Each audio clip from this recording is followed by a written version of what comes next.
I'm going to make this one quick, guys. One, because it's late, I've got sick kids at home, Super Bowl tomorrow, and also the Bulls lost. A tough loss and yet another opportunity for a win. This was actually a fun game to watch, though. I mentioned that on Twitter, and a lot of people got mad about it. Like, how was this a fun game? I don't know about you guys, but I enjoy watching competitive back-and-forth basketball. And while there was a lot of frustrating things about this game in terms of how the Bulls closed things out, which I'll get to, this was a higher energy, high defensive effort from both sides who really wanted to win this game. And that's all I really want to see from this team, is actually playing hard and giving maximum effort and look like they actually care about the game of basketball.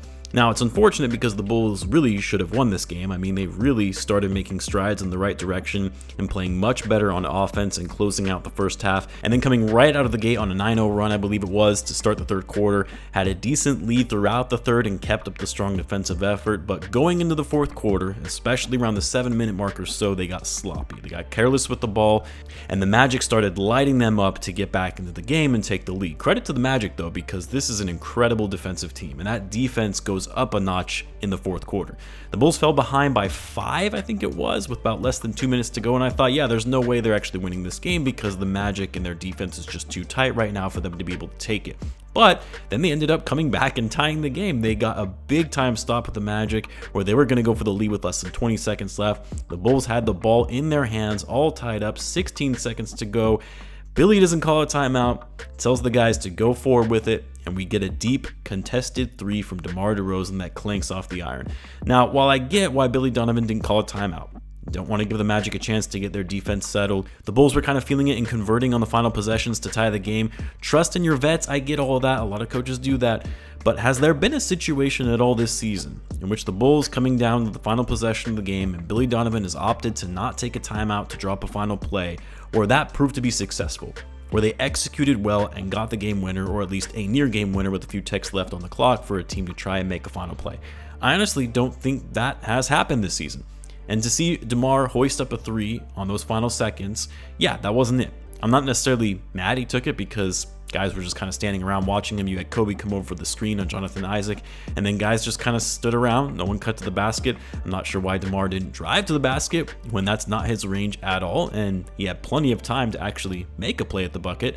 At least try and draw a foul, but yeah, I mean, in those instances, you would think a timeout being called to set up a better play or better options on a play instead of trying to make a play on the fly against one of the better defensive teams in the NBA.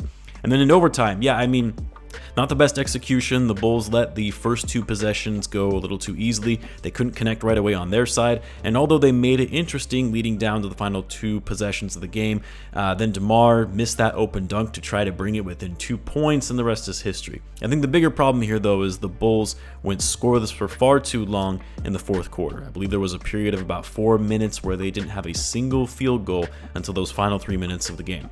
And a lot of it, hate to say it, because of more isolation plays from DeMar DeRozan. And again, he's great at those, and he's shown us time and again why he's so great at closing out games.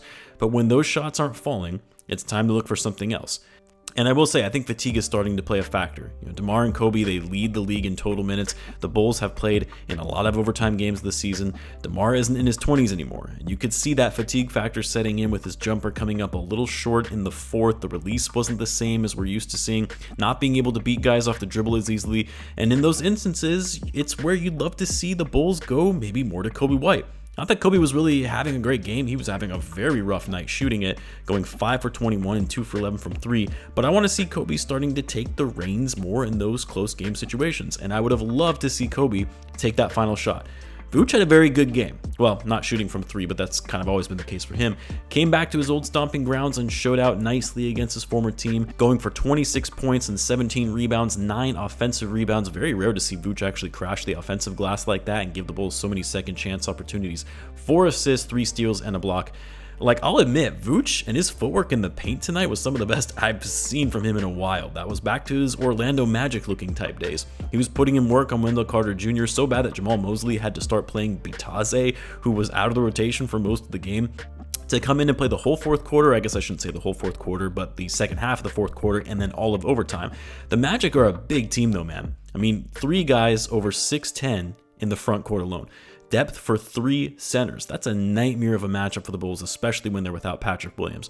I was actually surprised Billy Donovan didn't go with the Twin Towers lineup and have Andre Drummond start, given how much size the Magic have. And then Drummond got into foul trouble early when he did come in, which prevented him from getting more playing time and pairing alongside Vucevic. But in a big Magic lineup, it would have been nice to be able to match up their size more in the front court.